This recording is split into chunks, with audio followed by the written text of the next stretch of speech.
Bien, bonjour à tous et bonjour à tous ceux qui sont dans la région pointoise et à Bimième qui ont été sinistrés, parce que je sais que ça a été particulièrement difficile vendredi, dans la nuit de vendredi à samedi.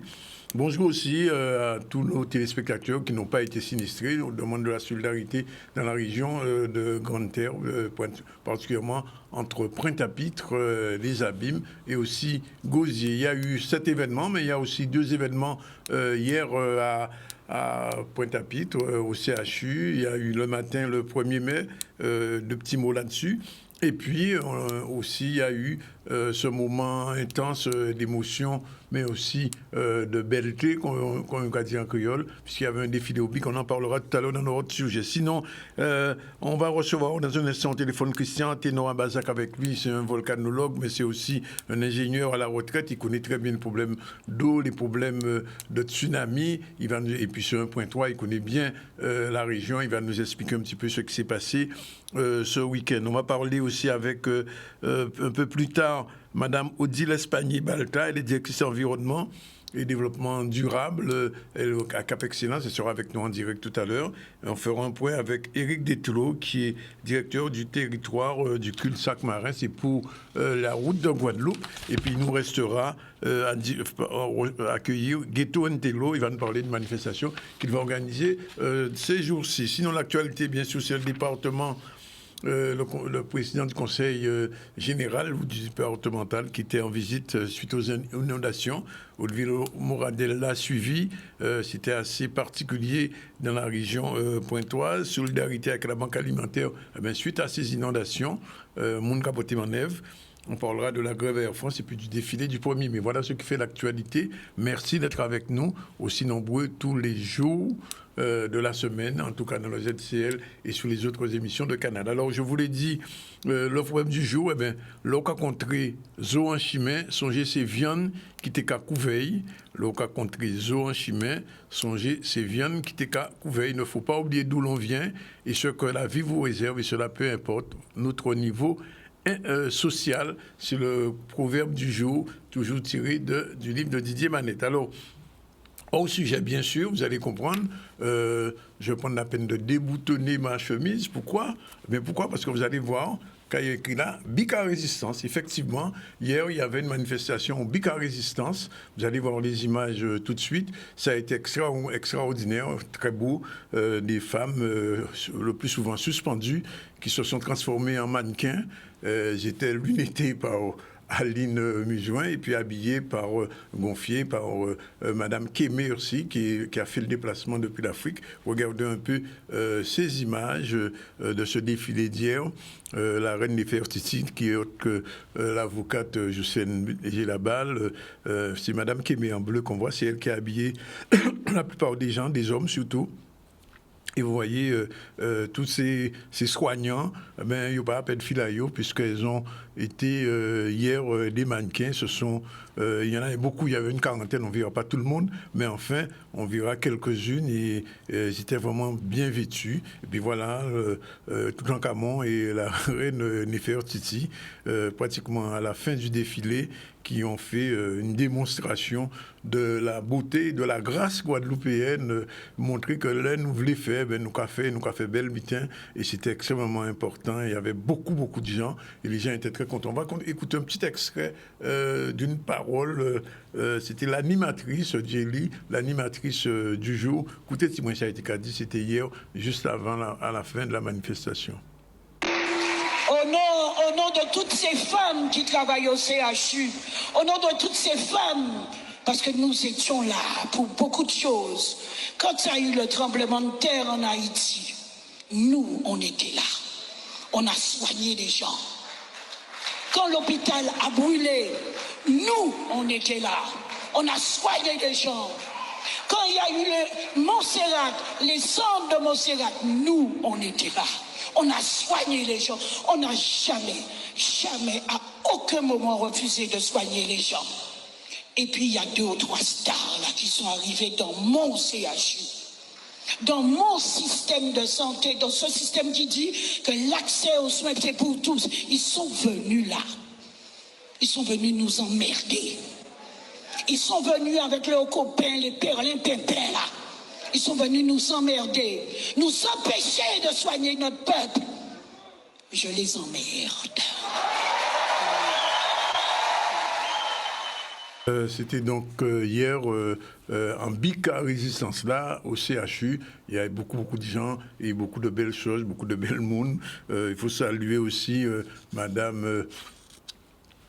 Toutes ces dames-là, j'allais dire, toutes ces dames qui ont porté ce défilé, puisque c'est un défilé de mode en fait, de mode et de belleté qu'on doit dire en créole. Et donc, tous ces gens, Madame Porticop, qui étaient là aussi, avec tout son staff, vraiment, c'était bien fait et ça était belle. On va entrer en contact, on va quitter ce moment de gentillesse et de beauté. On va vers des choses un petit peu plus compliquées, puisqu'on va essayer d'entrer en contact avec monsieur Christian Anteno Abazac. Je crois qu'il est déjà avec nous. Christian, bonjour. J'ai pas assez de retour de Yannick. Je l'entends très faiblement. Oui. Alors, première question. Ce qui s'est passé ce week-end dans l'agglomération pointoise, c'est assez inhabituel puisque l'eau tombée, qu'on nous pas l'habitude de voir ça, même pendant les cyclones. Qu'est-ce qui s'est passé exactement? Qu'est-ce qui se passe exactement au niveau du climat? Oui, Danick, vous qui connaissez la pointe comme moi. Bonjour à tout le monde déjà. Mais là, dit que de l'eau pas ni à si tomber comme ça, on n'est pas d'accord, hein, parce que moi, dans toute vie en moi, j'ai connu de l'eau et même plus d'eau que ça. Et notamment, enfin, quel que soit les endroits en Guadeloupe, mais notamment sur la pointe. Voilà, donc, mais qu'est-ce qui s'est passé? Météo France a expliqué ça, c'est des problèmes de front, de l'eau, enfin, des masses d'air chaud, des masses d'air froid qu'à contrer, en ciel en là, en tête en nous, et ça a fait la pluie, l'orage, et l'eau qui a tombé là, ça a fait. Oui. Donc, ça peut faire en mer, quand ça peut faire assis la terre, et quand ça peut, mais ça a été très localisé, donc ça fait assis région pointoise, et ça a déjà fait assis Basse-Terre, ça a déjà fait assis Bouillante, ça a déjà fait assis les grands fonds, etc., etc. Donc, ça a fait aussi la montagne, songez ça aussi. Et donc, c'est pas... Ça n'a pas arrivé tout le temps, mais ça l'a fait. Oui, mais qui a fait ça, Christian? On dit que c'est des affrontements de masse d'air froid et d'air chaud dans les hauteurs, dans l'atmosphère, qui a fait la pluie tomber. Ça a des phénomènes de front qui a fait quand il y a l'orage et la pluie là qui a tombé en quantité. Alors, en plus, ils font là qui a stagné à 6 têtes en nous. Et donc, la pluie là qui a tombé plusieurs heures durant à 6 la pointe. À 6 régions pointoises. Mais ça a fait aussi d'autre côté, en Guadeloupe. Mais ça a fait assez régulièrement aussi en lendemain. Donc, oui. On ne pas rendre compte de rien, mais c'est des phénomènes naturels en saison là, ça. C'est intersaison entre le carême et l'hivernage. Hein. Oui, mais alors, faut quand même remarquer en vitesse, c'est que là, ça a fait, par exemple, ça a fait Saint-Claude, ça a fait Basse-Terre, l'eau l'a pécoulé parce que... pas vraiment. Pas forcément. En y en date, le 17 mai 1985, oui. En tout cas, travaille toujours à l'observatoire et nous, des cahiers d'observation que moi, en tout cas, obligé de Quimbé, observation de tous les phénomènes qu'a fait à Saint-Claude, Basse-Terre, la Guadeloupe et notamment la Soufrière, y compris météorologique. Hein. Oui. Et le 16 mars 1985, entre 4h et 5h30 de l'après-midi, ou 3h et 4h30 de l'après-midi, enfin en 1h30 de temps, l'observatoire a enregistré 285 mm d'eau à ces pluviomètres-là à Saint-Claude. Ouais. En 1h30 de temps, on a rappelé que sur Paris, c'est 800 mm d'eau. Alors même si pluviomètre n'a pas vraiment étalonné comme la météo France, mais 285 mm d'eau, ça a montré que l'eau de l'eau tombée en 1h30 de temps, et de l'eau Saint-Claude descend de Basse-Terre, et là, place la mairie Basse-Terre, la McDo là, et tout Crédit Agricole et tous ces commerces-là, enfin, place Nolivos, oui. Déni 50 cm de l'eau. Oui, okay? mais la et vous ne pouvez pas monter, et je vous là, ça, vous ne pouvez pas monter 50, puisque la route nationale 3 à 3 voies, c'était 10 cm d'eau, c'est qu'à descendre si Basse-Terre, et pour l'auto, pas de monter 50. Oui, mais la pointe faite en l'air au marécage quand même, donc d'où la oui, alors, c'est différent entre Basse-Terre et la pointe, effectivement, c'est que la pointe est plus plate, et que l'homme de la descente de Basse-Terre, il peut évacuer relativement rapidement. C'est ça, dégagé, ouais. Voilà, mais la pointe plus plate, et la pointe, c'est zone. Alors, attention aussi. Et nous, on qui dit ça, déjà, c'est un architecte qui m'a Robin, Claire. La pointe, c'était en zone d'évacuation des eaux des grands fonds. Voilà, exactement. Ouais, et vous n'oubliez ça. Zone dégradation des eaux des grands fonds avait le canal de retour, la plaine de Pont dans l'eau. Il était côté des eaux des grands fonds, qu'on le met là. Et donc là, quand il la pointe, c'est Gosier, c'est Zabib aussi. Hein. Mais alors, ça veut dire qu'il n'y a pas de bonne solution, alors, Christian? Mais si, les solutions, c'est pas aménager des petits champs. Par exemple, quand vous avez route à 4 voies là, quand vous faites là, la route nationale 4, au niveau de Campé, au niveau de Bas-du-Fort. Oui. Quand il s'est passé, ils font une route nationale en 4 voies, ils ont mis en béton, sans ouvrage hydraulique, qui empêché toute l'eau, la pile qui a sorti des grands fonds, rentrer dans la mer là. D'accord. Et les résultats de l'arrêt des prix derrière le morceau de béton là. Et vous n'ayez pas derrière. Donc c'est ça le problème là. Hein. Ça fait aussi à Onouville déjà moins, dans une 2-3 l'année de ça, barrière en béton là, à 6 routes à un nouveau à la Tini là. Fait que de l'eau là pas passé, parce qu'il faut qu'on en met là, et moun à Jabouin manqué n'ayez en Casayo. Parce que moi, en vrai, des côtés à la pointe, t'es ni de l'eau, presque, puisqu'on met vendredi soir. Mais c'est normal, mais je regarde, ça fait quelques années de ça, Jabouin, et il y a aussi à National 2, à Lamentin des Mao, avec construction de nouvelle route là, nouveau Givatoire là, il fait là. Moun t'es canayé aussi, Bef t'es canayé, dans ces coins-là, ces savanes là, au niveau de Lamentin des Mao. Oui. C'est d'éviter qu'il y ait parce qu'il n'y a pas de compte des ouvrages hydrauliques et de la pluviométrie, ça donne un incident. Mais alors, qui j'ai expliqué que vendredi après-midi, la météo pas dit rien de ça?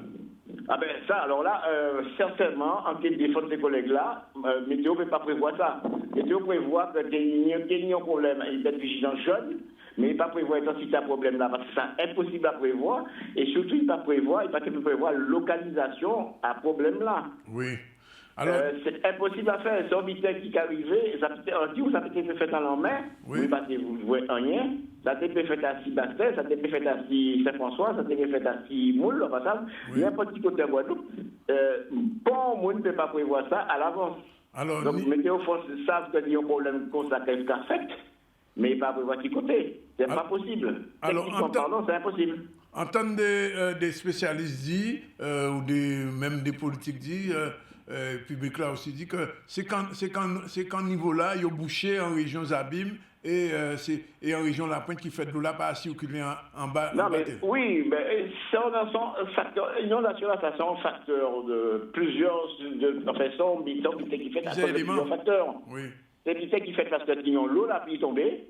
Localisation à la pluie là, c'est très fort à un côté bien précis. Deuxièmement, ces canaux-là étaient bouchés. Troisièmement, pas tenir ces canaux. Pas tenir ces évacuations à ce là. Et en plus, moun a non seulement bouché canaux, mais qui a aussi fait des routes qui pas qu'à prévoir les évacuations à de l'eau. Gardez la Guadeloupe, Dani, gardez la Guadeloupe, gardez Jean-Luc a fait un chemin, et gardez chemin là, il y a un littoral. Il a fait dans tout à l'île là. Ouais.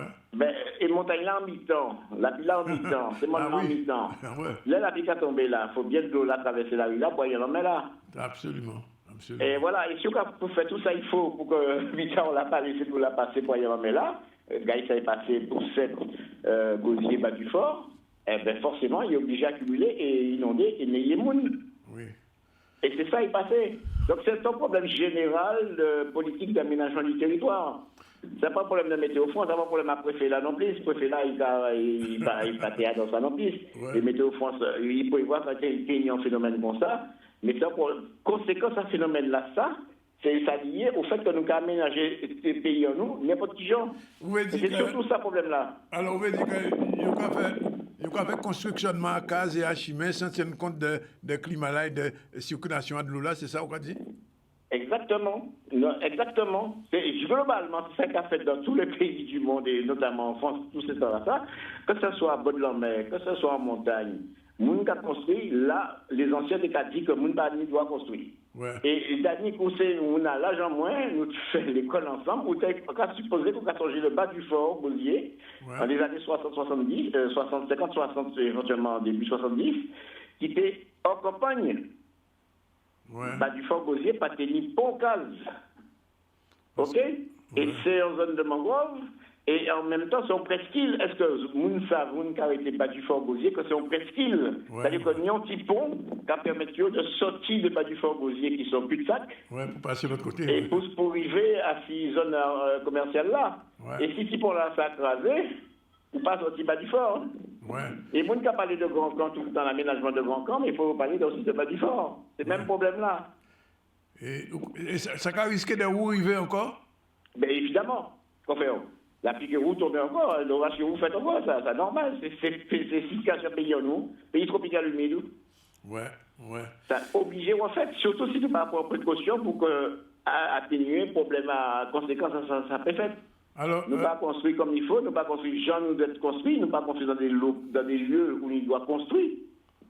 mais Eh alors, bien, ça va avoir des isolations. alors, Christian, nous déjà ni problème à volcan, problème à tremblement de terre, problème à tsunami, quand on a fois ajouté problème à circulation, à de l'eau, là, inondation. Mais nous toujours dit ça, Dani. Nous toujours frappé ça, la pointe. La pointe, c'était. La pointe. Alors, regardez les gens la pointe fait. La pointe qu'ils ont fait, c'est des Anglais. La Guadeloupe qui est anglais dans la ça, en 1760. C'est les Anglais qui fait la pointe. Ouais. Hein, nous pas français depuis 4 siècles, c'est pas vrai. Ouais. C'est des Anglais qui s'étaient occupés de la Guadeloupe qui fait la pointe en 1759, 1760, 65. Ouais. Et la pointe qui a été créée au XVIIIe siècle, la petite Venise des Antilles. D'accord. C'était un ensemble de petits modes. Mon enfermé, mon Massabielle, mon Nickel, mon l'hôpital, l'église Saint-Pierre et Saint-Paul, et puis l'ancien tribunal, tout ça. Tenir de l'eau, mais là, tu es arrivé là avant? Mais tenir l'en mer, alentour à ça, place la Victoire, c'était l'en mer. Marché, c'était en trois, la pointe, c'était l'en mer. La rue Frébeau, c'était un canal. Oh, bien. C'était la rue Zabim, vieille madame là, qui est proche à la pied piment là et tout ça. La rue Zabim, c'était la rue Frébeau-Jot là. Ouais. Et c'était un canal avant. Et de l'eau là, t'es qu'à sortir, depuis les grands fonds, et t'es qu'à qu'on l'emmène là, par la rue Frébeau actuelle. D'accord. Et nous bouger ça.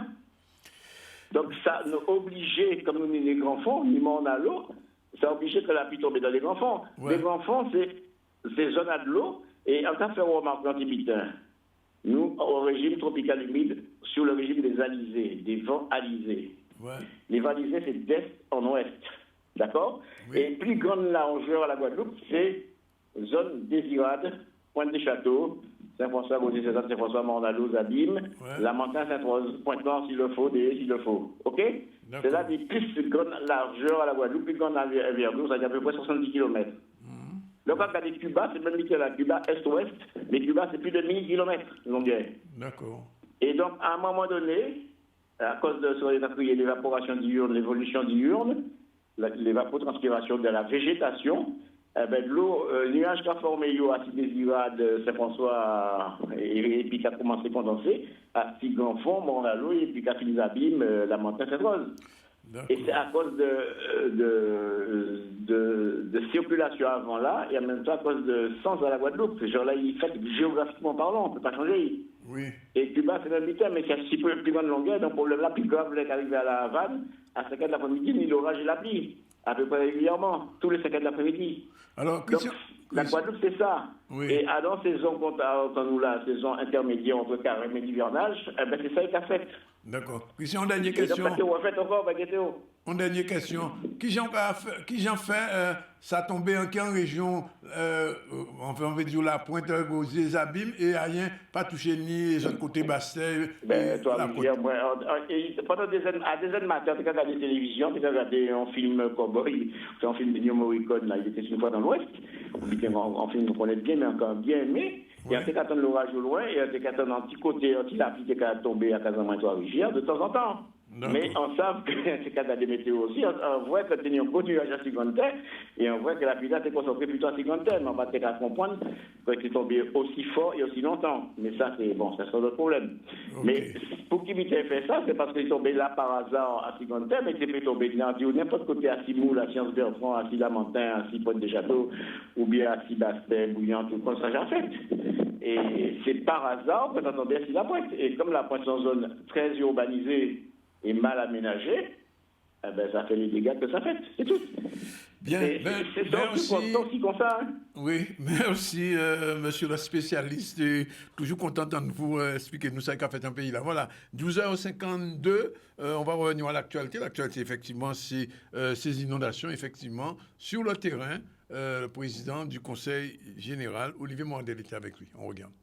Il est tout à fait normal que nous soyons là dans cette démarche de solidarité départementale avec la ville de Pointe-à-Pitre, la ville des Abîmes et Gosier, qui sont les 3 villes les plus concernées par cela.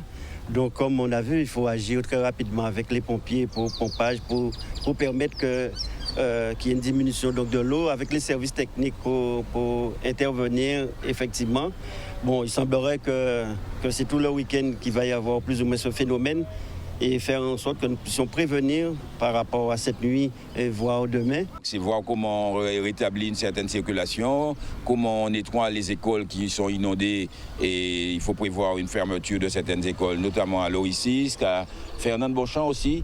Et je pense que Cipollin, il y a des Bambuc, il y a des écoles qui ne vont pas être fonctionnelles lundi parce que si l'eau baisse, il va falloir nettoyer. Et là, on remercie le président du département qui a déjà mobilisé le service départemental d'incendie et de secours qui va nous aider à pomper cette eau là où les voitures sont noyées, que les gens puissent sortir de chez eux et voir s'ils peuvent voler, faire quelques courses, se déplacer. Mais ce qu'il faut craindre, c'est que ces véhicules soient, pour beaucoup, inopérants pendant un certain temps, quoi. Mais c'est la première fois que je vois une inondation aussi pareille. Parce que ça s'était passé une fois. Le parking devant était très inondé, on avait eu de l'eau. Mais cette fois-ci, l'eau est entrée du côté du parking intérieur aussi. Donc par là, plus les salles de bain. Donc ça nous a mis à l'eau. Très très compliqué parce que franchement, il y avait au moins 1,80 m de haut d'eau là. Et franchement, il y avait beaucoup de courant.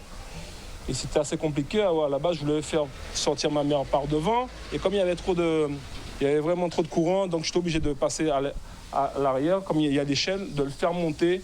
Et comme on a un appartement en haut, donc elle a pu y accéder, quoi. Mais c'était assez compliqué. On a regardé dans les 3 heures du matin, pas ni lumière, on ne peut pas comprendre. Alors on a levé, on a mis pied matin là, de l'eau là, moi mollet, moi. Donc on a tiré portable là, là, et on a monté. C'est ouvert, porte là, pas ouvert. Pour ces porte là, pas ouvert. C'est voisin là qui viennent haler porte là, et nous ouvert porte là. Et on monté au et voisine en haut là, c'est là on finit passer la nuit là. Hein. Nous nettoyer la pointe l'autre jour, et là nous voyons les gens qui sali la pointe le lendemain, il faut nous respecter nous aussi. Donc oui, ni inondation, oui, ni rat, mais nous avons des cas nous fait pour nous éviter ça. Nous ferons notre part pour réparer, pour secourir, mais je souhaite que chacun fasse sa part pour prévenir. Nous, départements et les municipalités, les élus donc des différents cantons, quartiers ou villes, nous intervenons, mais je fais appel au civisme de chacun, puisqu'on a vu par exemple sous la zone de Loricis, il fallait juste nettoyer, déboucher un peu les bouches d'évacuation d'eau pour que l'eau puisse diminuer de manière extraordinaire très rapidement. Et on a aussi constaté que parfois, avec les problèmes d'encombrants, de déchets, tout cela contribue à nous compliquer la tâche. Mais je pense qu'au-delà de ce secours, de cette solidarité immédiate, il y a une réflexion plus globale à faire pour que les choses ne puissent pas se répéter indéfiniment. On a bien entendu ce qu'a dit tout à l'heure Christian Anteno Bazac.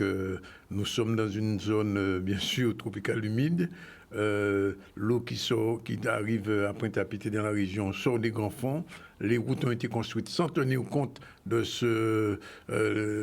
du déversement des eaux dans cette région. Donc ça veut dire quoi? Ça veut dire que simplement, et Christian Anteno Bazac nous l'a dit tout à l'heure, il y aura encore d'autres phénomènes de ce type-là, et d'autant plus qu'on a dû le constater, les canaux encore dans la région sont encore pas tout à fait nettoyés et capables d'absorber le trop-plein de l'eau, parce qu'il y a eu beaucoup d'eau. Et donc, que va-t-il se passer? Mais on posera la question tout à l'heure à Mme Odile Espagné-Bata, elle est directrice de l'environnement développement durable à Cap Excellence. Il y a des mesures qui vont être prises, il y a des précautions à prendre en amont, mais aussi peut-être faudra penser, revoir un peu, ouvrir complètement, gens nous organiser vie en nous, parce qu'il fait quasi n'importe gens, si mais n'importe côté, ben résultat là, au-delà, c'est que mon cap en fait l'année de l'eau et l'année cyclone.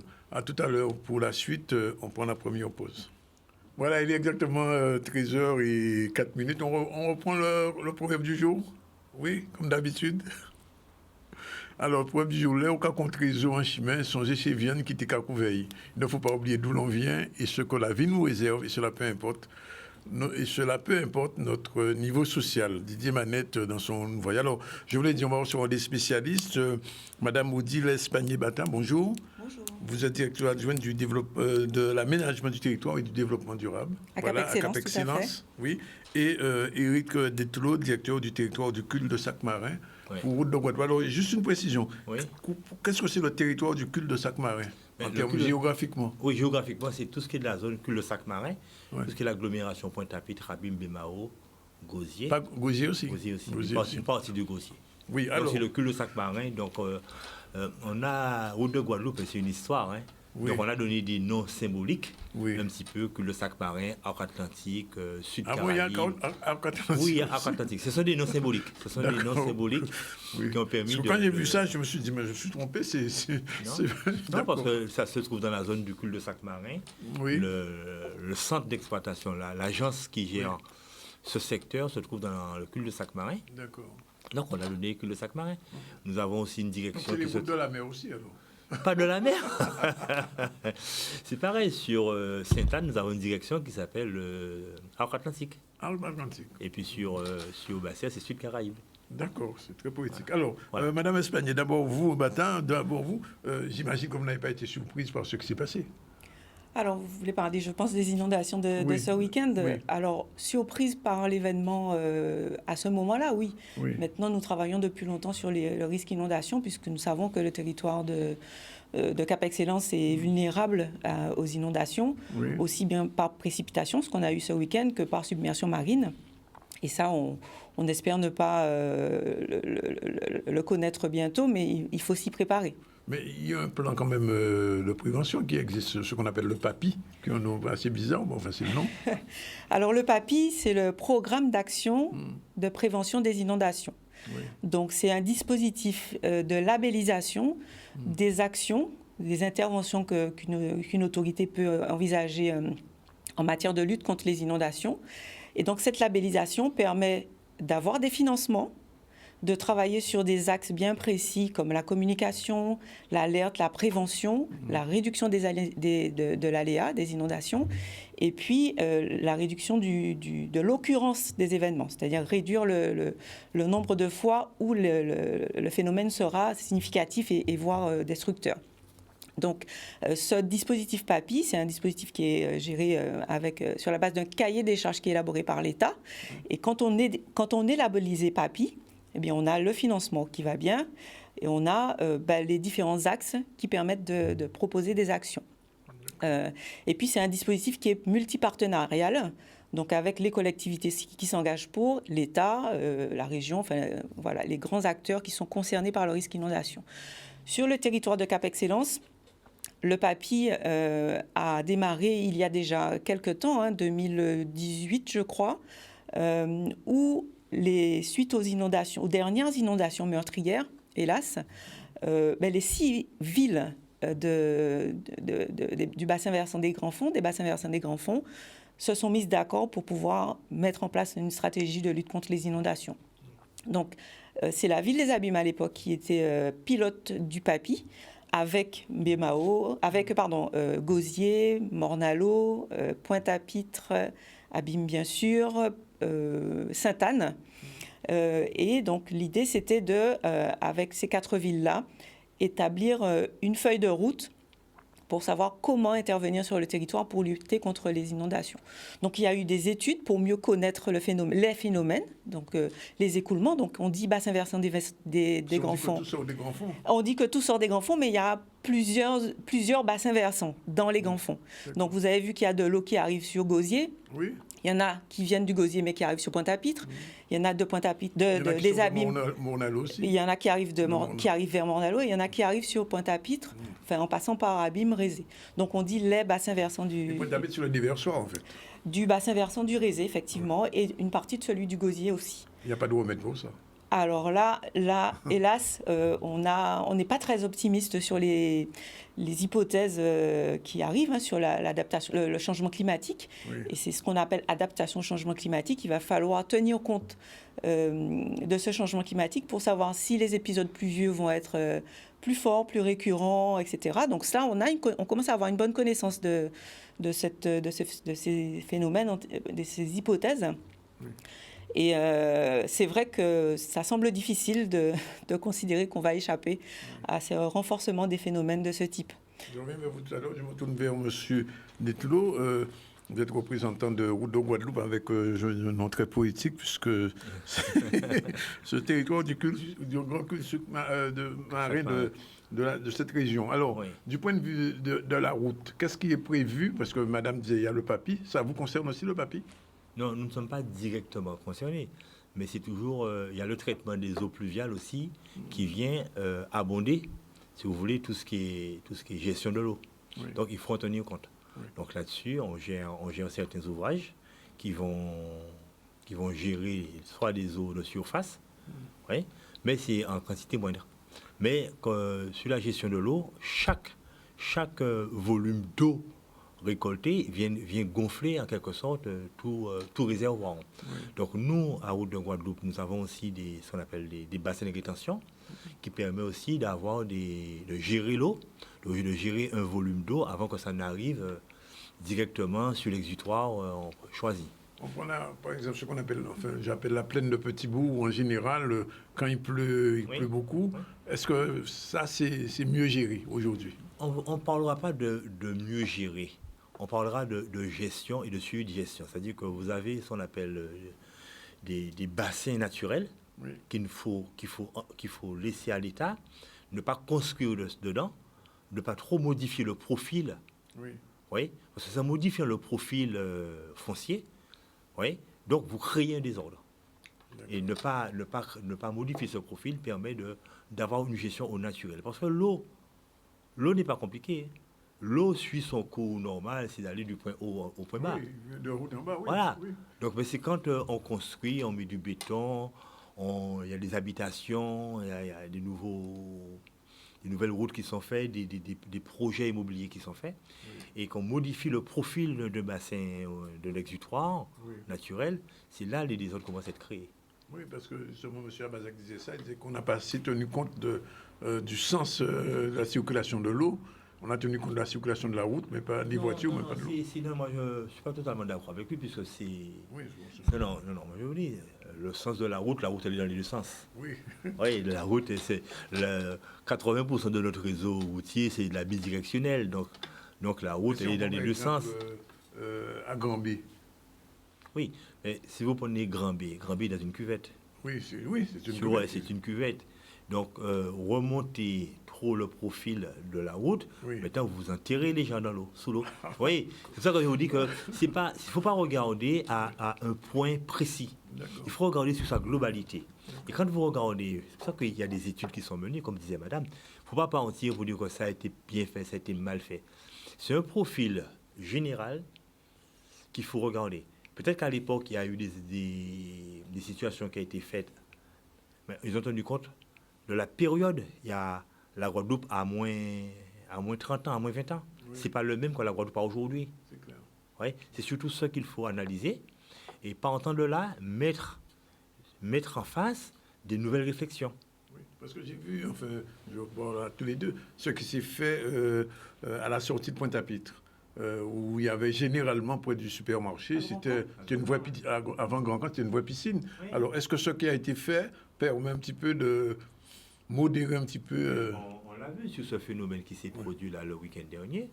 Ben, toutes les améliorations qui ont été faites à Grand Camp, avec aussi le deuxième canal de Grand Camp, et puis ce qui a été fait aussi sur la RD 126, on a vu que ça a fonctionné. Ça a très bien fonctionné. Ça a très bien fonctionné. Il y a des travaux qui ont été faits sur le rond-point. Donc c'est le département, je crois, qui a... C'est le département qui a... Et le canal qui passe devant le pôle technique de Cap Excellence, justement, a été fait par Cap Excellence. Ça a bien fonctionné. Et donc, voilà, il y a des investissements qui permettent d'améliorer la situation. Mais on ne pourra pas traiter l'ensemble du territoire. Et aujourd'hui, on hérite d'un territoire. Attendez, on ne pourra pas traiter ou bien... L'ensemble, investir aussi aussi de façon aussi importante puissante, oui. sur l'ensemble du territoire. Aujourd'hui, on hérite du territoire tel qu'il est. On va essayer de... Alors, c'est l'objet aussi du PAPI que Cap Excellence va porter désormais en 2022. On vient de prendre une décision avec l'ensemble des EPCI et le Comité eau et biodiversité de Guadeloupe pour que Cap Excellence s'engage sur un deuxième PAPI qui sera à l'échelle administrative de Cap Excellence pour traiter certains points du territoire avec plusieurs actions. On pourra y revenir tout à l'heure. Oui. Mais ce que je veux dire, c'est qu'on a aujourd'hui le territoire tel qu'il est aménagé.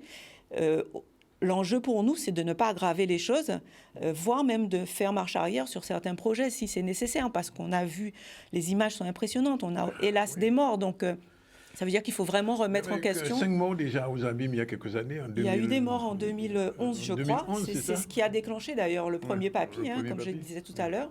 Et donc là, ça veut dire qu'effectivement, il faut se réinterroger sur le territoire et sur l'aménagement du territoire, sur les autorisations d'urbanisme que l'on donne et sur la surveillance du territoire. Les gens sont sur leur terrain, aussi bien les particuliers que les entreprises. Quand ils maîtrisent un foncier, ils pensent pouvoir faire ce qu'ils veulent. Or, ce n'est pas forcément sans impact sur le voisin et sur 1 kilomètre, 2 kilomètres plus loin. Quand ils font des remblais, eh bien, ça veut dire que l'eau doit passer et on retrouve les inondations un petit peu plus loin. Alors, sur le problème qui se pose souvent, enfin, qu'on évoque, le problème des canaux qui ne sont pas suffisamment nettoyés, surtout dans la région pointoise, est-ce que là aussi le PAPI en tient compte ou bien c'est Route de Guadeloupe qui s'occupe de ça, les canalisations? L'entretien des canaux, ce n'est pas de la compétence de Route de Guadeloupe. Oui. C'est plus des fois la compétence de Cap Excellence. Alors, il y a deux compétences distinctes. Il y a la GEMAPI, gestion des milieux aquatiques et protection des inondations, qui relève des EPCI. Et donc, pour la région de Pointe-à-Pitre, c'est effectivement Cap Excellence qui est en charge. Oui. Et puis, tout ce qui est dans les aires urbaines et la gestion des eaux pluviales urbaines. Et ça, désormais, c'est le nouveau syndicat de gestion des eaux de Guadeloupe qui est en charge. Donc, nous avons fait le travail de bien distinguer les deux compétences. Et sur la région de Pointe-à-Pitre, nous savons quels sont les réseaux qui relèvent de Cap Excellence. Certains ont été curés l'année dernière, en 2021. Et donc, c'est pas pour autant qu'il n'y a pas eu d'inondation. Alors, ça ne veut pas dire qu'il ne faut pas curer, bien sûr. On continue, on a un programme pour pouvoir intervenir sur les réseaux. Mais ça veut dire, comme disait M. Detlo, que ces ouvrages ont été dimensionnés à un certain moment. Ça fait des années. Enfin, les canaux qui ont été enterrés à Pointe-à-Pitre, moi, j'étais même pas née. Donc... Aujourd'hui, ce n'est plus du tout les mêmes... Enfin, ces études-là ont été reprises et les dimensionnements, il faut les revoir. Aujourd'hui, on n'a plus trop... Compte tenu de la configuration de Pointe-à-Pitre, en l'occurrence, on n'a plus tellement de solutions pour étendre les réseaux sous terre. Oui. On ne peut plus ouvrir les canaux de Pointe-à-Pitre. Enfin, on ne peut plus les ouvrir. On ne peut pas les faire plus grands. Sauf à les ouvrir, à les réouvrir comme ils étaient à l'époque. Ce sont des réflexions qui sont en cours à Cap Excellence avec la ville de Pointe-à-Pitre. Ça veut dire que Pointe-à-Pitre, c'est une ville fragilisée. Eh bien, Pointe-à-Pitre a été construite sur la mer, donc aujourd'hui... Tout le monde connaît l'histoire de Pointe-à-Pitre. Voilà. Oui, mais quelquefois on oublie. Voilà, c'est pas quelquefois... Il ne faut pas la condamner non plus. On est là pour trouver des solutions et pour vraiment voir ce qu'on peut faire pour préserver... Oui, ce que je dis, il ne faut pas la condamner, mais il ne faut pas non plus... jeter la pierre à ce qui était fait avant, puisque avant ça a été fait en fonction de ce qui existait. Oui. Donc aujourd'hui, même si des fois à certains moments on veut refaire un projet, mais autour de l'ouvrage, des fois vous avez d'autres réseaux. Il y a le réseau eau potable, il y a le réseau EDF, électricité, France Télécom, les habitations, le foncier n'est pas disponible. Oui. Donc vous voyez, donc c'est pas... On se réveille pas un matin pour dire on va faire un ouvrage, on va recalibrer un ouvrage. Non, c'est pas comme ça. Donc c'est vrai que c'est de la gestion, c'est de la précaution, c'est de l'étude, c'est de l'alerte. Il n'y a pas que faire, il y a aussi de l'alerte. Oui, mais enfin, je dis ça pourquoi? Bon, parce que bon, je regarde un petit peu Facebook ce matin. Bon, les Pointois sont plus qu'inquiétés, puis alertés, et se demandent même. Je ne sais pas s'il faut quitter Pointe-à-Pitre, mais enfin, je veux dire que là, on a eu de l'eau. Enfin, j'ai vu, moi, personnellement, j'étais sur la route à cette heure-là, qui sortait de Membridge, qui descendait à Pointe-à-Pitre, mais à toute vitesse. C'est vrai que c'est problématique. Maintenant, nous, ce qu'on proposera, c'est d'aller sur le terrain, de voir maison par maison, à la limite, qu'est-ce qui s'est passé, est-ce qu'il y a des solutions pour maintenir les gens sur place, puisqu'effectivement, Pointe-à-Pitre, il faut quand même garder une Mais activité les à parkings, Pointe-à-Pitre. vous avez vu les parkings Et quand puis, même. éventuellement, proposer de la relocalisation. Mais c'est vrai que ce ne sont pas des actions de court terme. Ah non, ça, Et très clairement, et par rapport la trentaine d'années. par rapport au décès qu'on a eu, et là, c'est vraiment de la prévention. Il ne faut pas que les gens se retrouvent en situation de danger, soit sur les routes, soit dans leur habitation. Donc, en attendant qu'on puisse revoir la configuration du territoire éventuellement, c'est vraiment sur ça qu'il faut qu'on travaille. C'est vraiment de la communication. Et c'est vrai que les alertes en pleine nuit, etc., bon, ça n'a pas aidé. Ça aurait pu se passer en pleine journée. On ne sait pas avec le trafic, ce que ça aurait donné aussi. Donc, c'est vraiment les systèmes d'alerte le plus en amont possible. Les alertes météo et puis les alertes, les plans de secours, l'organisation de crise en ce genre de... On a eu des inondations en février, donc bien entendu elles étaient moins importantes, mais on s'est rendu compte que les enfants étaient dans la rue au pire moment en fait, au moment où la crue était la plus haute. Tout à fait. Donc c'est organiser aussi le fonctionnement de la ville pour qu'on ne se mette pas en danger, il faut, comme on disait avec M. Detlo tout à l'heure, la décrue, elle arrive assez rapidement. Donc, on a de la chance encore pour l'instant que ça se passe comme ça, c'est-à-dire 3-4 heures après, voilà, on observe que le réseau routier est libéré, ou le lendemain, mais enfin, voilà, ça se passe relativement... Oui, mais il y a un autre problème, c'est le problème des boues, maintenant, dans les canaux. C'est sûr qu'il faut... Après, c'est ce que les services techniques sont en train de faire maintenant, c'est aller sur le terrain, voir un petit peu désencombrer, parce qu'il y a des voitures qui sont encastrées dans les ponts, il y a de la boue, il y a des branchages, etc. Donc ça, c'est le travail qui se fait ces jours-ci. C'est le travail de les frigos, etc. Alors, j'aimerais rajouter, par rapport à ce que dit madame, il y a une part de civisme aussi qu'il faut mettre en avant. Ou trop, souvent, nous avons trop d'encombrants. De véhicules, de vieux frigos, de vieux... Donc, tous ces encombrants, quand ça arrive sous l'ouvrage, ben c'est... Même si, parce que quand c'est de la végétation, l'eau, rapidement, ça va coucher les herbes et ça passe. Mais si ce sont des encombrants, automatiquement, ça viendra dans la tête de l'ouvrage, et puis après, le mal, il est fait. Donc vous avez du travail. Dès samedi, vous étiez sur le terrain. Alors, nous, à Route de Guadeloupe, nous avons un mode de fonctionnement. Nous avons des astreintes. Donc, dès qu'il y a un événement, nos équipes sont déjà en veille, en réaction, et on est déjà dans le feu de l'action dès les premières heures de l'incident. D'accord ? Donc aujourd'hui, enfin le week-end dernier, nous nous sommes trouvés face à... Il n'y a pas eu de route défoncée, vraiment? Non, on n'a pas eu. On a eu quelques micro-éboulements sur la RN4 au Gosier et puis sur la RD 125 à Pointe-à-Pitre. Mais il n'y a pas eu d'arrachement du bitume. Dieu merci. Ce qui fait que nous sommes habitués avec le phénomène cyclonique de la gestion du réseau routier, de façon à libérer des axes pour les véhicules de secours. Donc nous sommes habitués à ça. Nous avons un système de caméras qui nous permet de voir des équipes réparties sur tout le territoire. Ce week-end-ci, c'était une grosse majorité Pointe-à-Pitre, pas Bémao, Gosier. À certains moments, c'est sur la zone sud Caraïbes avec des houles importantes sur Rivière-Sens. Donc on a des équipes, comme je me répète, et parties. Donc très tôt, on a su, sur certains avaloirs, nettoyer les grilles, donc ce qui a permis que les routes ont été... La décrue s'est amorcée assez rapidement. Et puis, on a quand même... Parce que c'est quand même assez dangereux, où les gens voulant rentrer chez eux le matin, aux alentours de l'océan, se permettaient de prendre la voie express à contresens. Donc pour nous, ce sont des situations que nous demandons à nos compatriotes de ne pas le faire, parce qu'ils se mettent en danger et ils se sentent un accident. Donc, comme je dis, c'est l'alerte, la patience, la compréhension. C'est vrai, ne pas tomber dans la panique, ou c'est pas toujours évident. Mais sur toutes les crues, la décrue est rapide. La crue est rapide. C'est pas comme sur le territoire métropolitain. Voilà, il faut savoir attendre 1 heure, 2 heures, 3 heures de temps, mais ça va le faire. C'est ce qu'il faut. Ne pas se mettre en danger pendant l'événement. Vaut mieux, je le dis, vaut mieux perdre 2 heures que de perdre sa vie. C'est ce que je dis. Voilà, les trains de traverser, comme à l'époque aux Abîmes où le 4x4 a voulu traverser. On a l'habitude de voir ça avec les rivières où il y a un barriérage. Il y a un barriérage où, quand nous savons qu'une rivière est en crue, on baisse la barrière et on essaie d'alerter comme ça. Madame ça signifie que désormais, Cap Excellence, il y aura une veille? Alors, oui, bien sûr. Alors, déjà, à chaque inondation, qu'elle soit importante ou pas, on déclenche ce qu'on appelle une procédure post-inondation pour aller voir un petit peu le niveau d'eau, comprendre un petit peu le cheminement de l'eau, confirmer un petit peu les études que nous avons, et puis, comprendre un petit peu les processus de décision. Donc, par exemple, pour les écoles, la dernière fois, en février, donc je l'ai expliqué. Et puis, ce qui a pu conduire un tel ou un tel à se retrouver sur la route et qui fait que, aujourd'hui, on déplore des morts.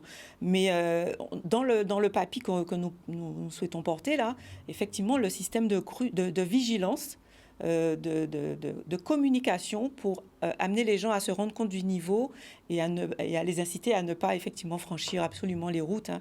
Donc des systèmes de vigilance de crue, des systèmes d'échelle pour voir le niveau monter sur les échelles, hein, comme on voit dans d'autres territoires. Et puis c'est important aussi pour nous, je reviens juste sur ce que M. Detlo disait sur les encombrants ménagers qui se retrouvent dans les ponts, sous les ponts ou bien même sous les ouvrages. On a un ouvrage à Petit Pérou, alors je ne sais pas si tout le monde le sait, mais il y a derrière le Discount Center, c'est pour ne pas faire de publicité, un ouvrage qu'on appelle Écriture de crue et qui permet de retenir une partie des eaux avant qu'elles arrivent au Rézé. Donc on a vu le territoire du Rézé ce week-end. Oui. Donc, si cet ouvrage-là ne fonctionne pas, vous imaginez que l'eau, ça sera encore pire en termes d'inondation. Donc, c'est aussi pour Cap Excellence un ouvrage sensible, important, qui protège 4000 personnes en gros, hein, sans parler des entreprises. C'est important qu'on n'y retrouve pas des encombrants, c'est important qu'on vérifie que l'ouvrage fonctionne bien.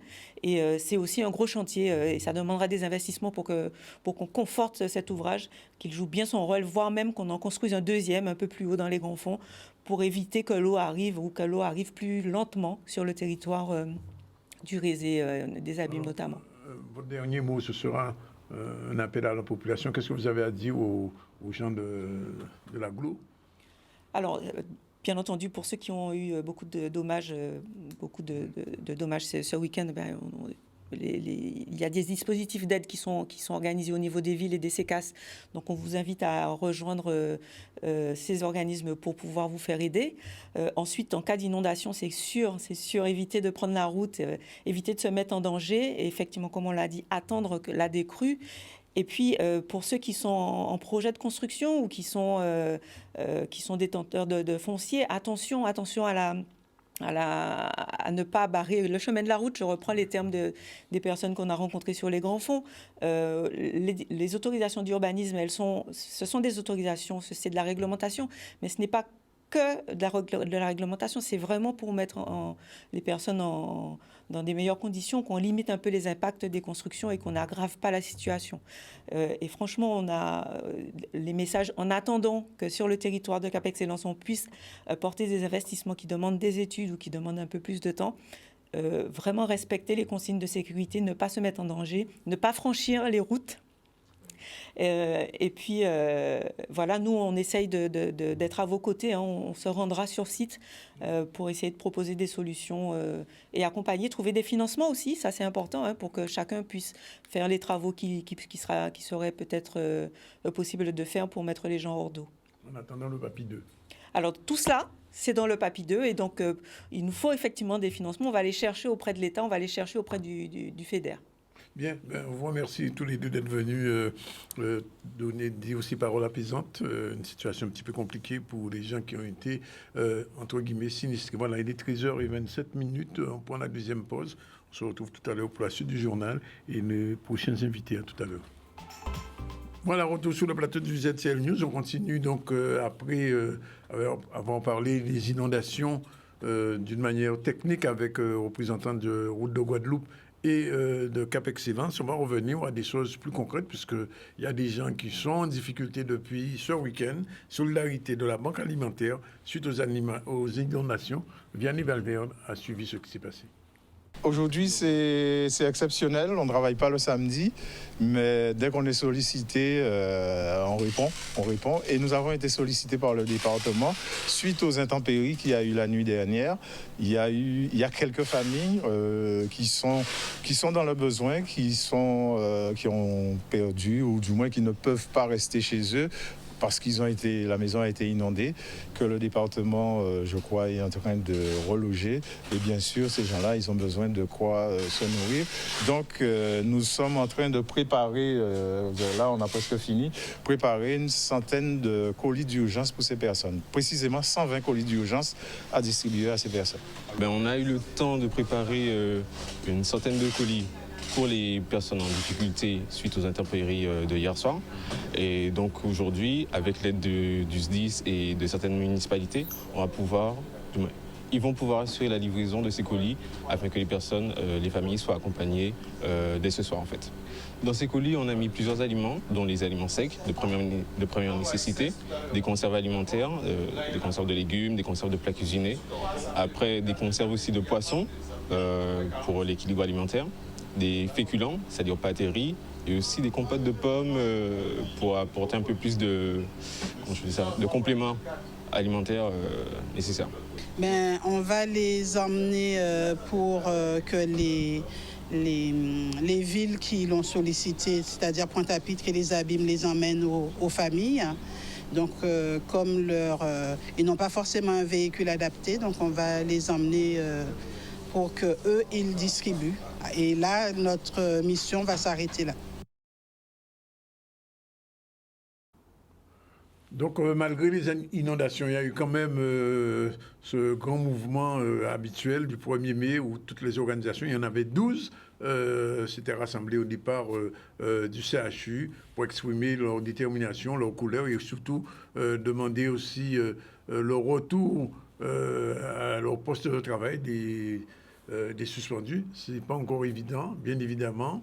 Il y a eu un grand défilé, puis un meeting au BIC, auprès du CHU. Les organisations étaient en marche et ont défilé devant la caméra d'Olivier Morandel qu'on rejoint.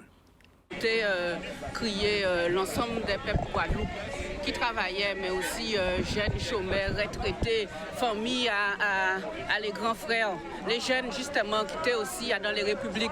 Nous demandaient tout le monde de venir là, de venir manifester, d'avoir que nous avons déjà une situation qui est compliquée.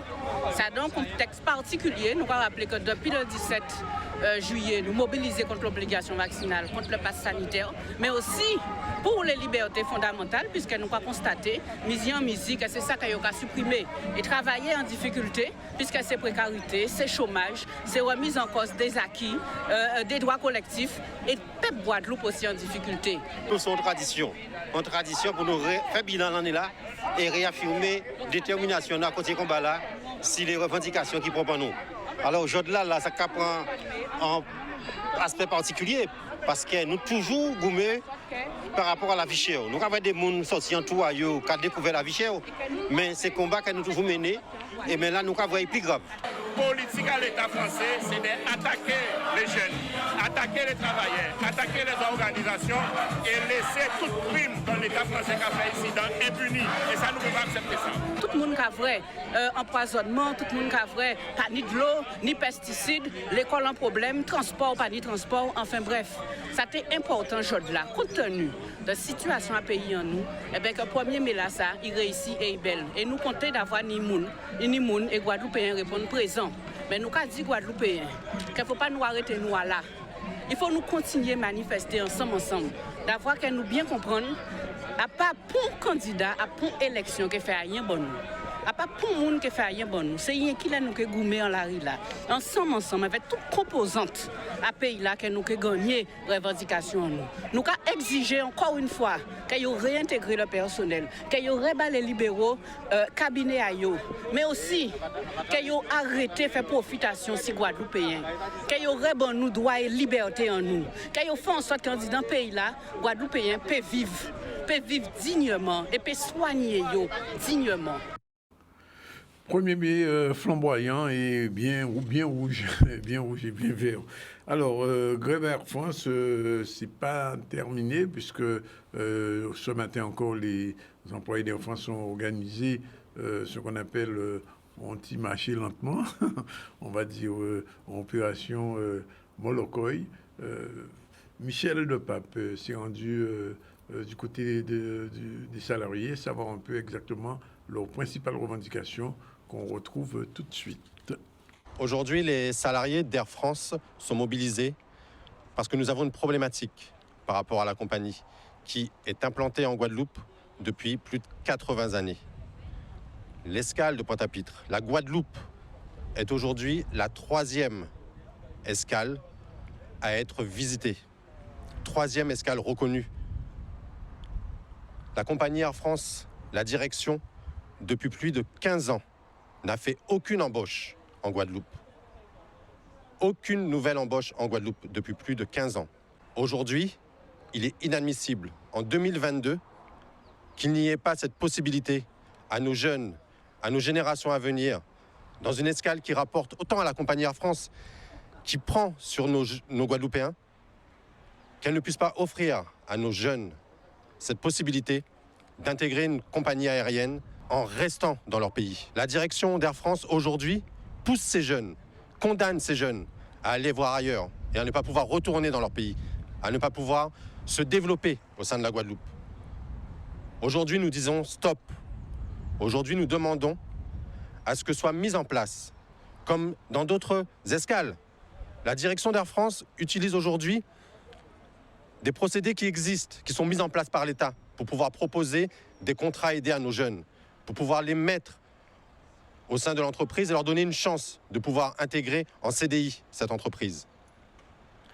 Aujourd'hui, la direction ne veut pas utiliser tous ces contrats, ne veut pas utiliser ces leviers pour permettre à nos jeunes d'intégrer la compagnie en restant en Guadeloupe. Nous devons tous être solidaires. Guadeloupéens, il faut qu'on se sente impliqués. Aujourd'hui, si nous sommes mobilisés, c'est pour l'avenir de demain, l'avenir de nos jeunes Guadeloupéens de demain. Nous disons non à la précarité, non à la précarité de nos jeunes. Voilà, le mot d'ordre est très clair. Il faut Guadeloupéens travailler en pays ailleurs. Il ne faut pas Air France ces ces jeunes-là, vous y aller, qui vont de tous côtés. On va rappeler depuis ce matin, depuis ce midi, ce qu'on a fait. Mais on a reçu Christian Ténor-Ambassac qui nous a expliqué un petit peu ce qui s'est passé ce week-end. Et semble-t-il, il n'a pas été très rassurant parce qu'il dit nous, ça peut arriver encore.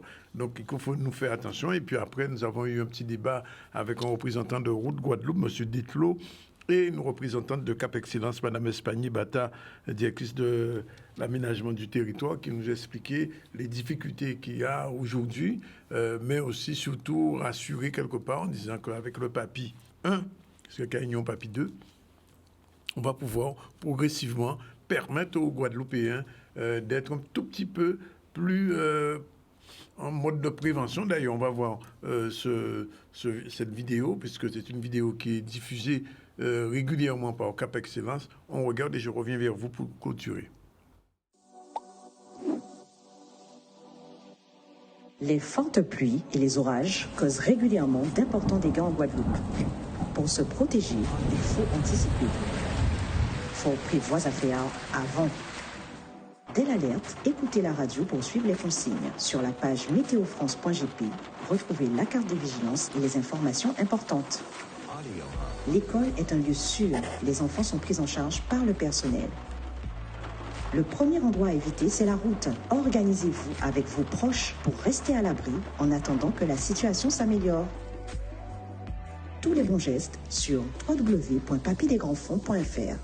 Attention azote. Voilà, c'est le Papy des grands gestes cette vidéo qui est disponible sur le réseau et qu'on vous conseille de regarder de temps à autre, surtout en période de pluie, quand il va dire après la pluie à tomber, vous pouvez voir par appui. On a parlé aussi donc de la visite sur le terrain du président Losbar. La Banque alimentaire s'est mise en mouvement pour aider les gens qui ont perdu, tout perdu, y compris leurs moyens d'alimentation.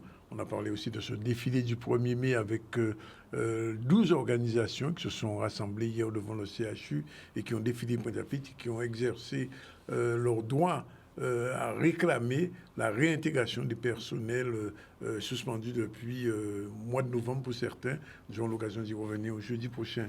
Jeudi, nous allons recevoir 2 suspendus. Je rappelle quand même qu'il y a eu aussi un moment agréable, puisque hier après-midi en Bicla, il y a eu donc ce défilé de mode de qualité, vraiment de qualité. Et je vous invite à retrouver tout ça sur le podcast, sur le replay de Canal et aussi sur le ZCL News. Voilà, je crois qu'on a terminé. Aujourd'hui, on rappelle le proverbe du jour une dernière fois, comme tous les jours.